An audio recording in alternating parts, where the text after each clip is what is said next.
Hello everyone, मेरा नाम है चंदन सिंह और आज आपके लिए जो मैं वीडियो लेकर के आया हूं, इसमें हम जानेंगे कवर्ड कॉल स्ट्रेटजी क्या होती है और क्यों ये काफ़ी ज़्यादा इन्वेस्टर्स इस्तेमाल करते हैं। देखिए, कवर्ड कॉल स्ट्रेटजी में क्या रहेगा कि अगर आपके पास किसी एक ऐसे स्टॉक की होल्डिंग पड़ी हुई है जिसका ऑप्शन अवेलेबल है, तभी आपका कवर्ड कॉल स्ट्रेटजी लग पाएगा। चलिए एग्जाम्पल के लिए एक स्टॉक लेते हैं। अभी मैं बात करता हूँ एसआरएफ शेयर के बारे में। एसआरएफ शेयर का रेट जो चल रहा है वो लगभग 2700 रुपए का चल रहा है। तो और इसका अगर कॉल ऑप्शन देखा जाए वो भी अवेलेबल है। लॉट साइज है 200 क्वांटिटी का।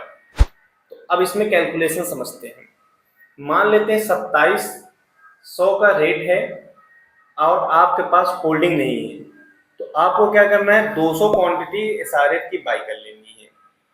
क्यों बाई करनी है? क्योंकि 200 क्वांटिटी आपके पास ऑप्शन में लॉट है और एटीएम या ओटीएम 2% 3% जाकर के आपको सेल कर देना है। मान के चलते हैं 2700 एटीएम का ही आपने क्या किया, ऑप्शन कॉल शॉर्ट किया।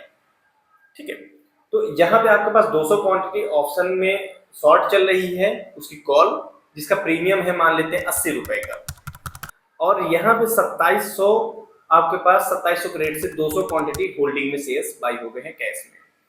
अब चांसेस क्या होंगे? या तो शेयर मान लेते हैं महीने के अंत में 2% 3% नीचे जाता है, जब वहीं रहता है या ऊपर जाएगा। इन तीनों सिनेरियो में आपका बेनिफिट कैसे होगा बात करते हैं।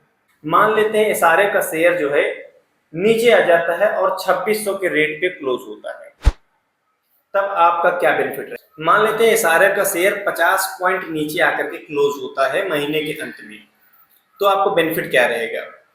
तो यहाँ पे जो आपका नुकसान होगा वो आपका लगभग होल्डिंग में से, यानी कि 200 क्वांटिटी का अगर 50 पॉइंट गिरता है, होल्डिंग का नुकसान होगा आपका 8000 रुपये।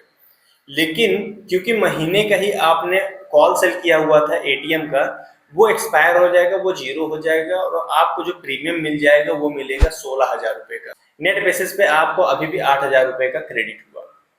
दूसरा सिनेरियो, स्टॉक ऊपर नीचे करते हुए महीने के अंत में वहीं जाकर के क्लोज होता है, तब के सिनेरियो में आपके होल्डिंग में तो ना ही प्रॉफिट है ना ही लॉस है, लेकिन जो कॉल ऑप्शन आपने शॉर्ट किया हुआ है उसका पूरा प्रीमियम जीरो हो जाएगा, यानी कि 80 पॉइंट आपको मिल जाएंगे जिसका प्रीमियम 80 था।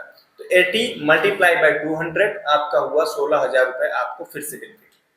तीसरा सिनेरियो, 50 पॉइंट ऊपर चला जाता है और शेयर क्लोज होता है, या चलिए 100 पॉइंट ऊपर जाता है और आप जाकर के शेयर क्लोज होता है, तो यहाँ पे जो आपका प्रीमियम होगा 100 पॉइंट जाने के बाद ऊपर, जब एक्सपायर होगा तो आपका जो इन द मनी रहेगा वो 100 पॉइंट का रहेगा।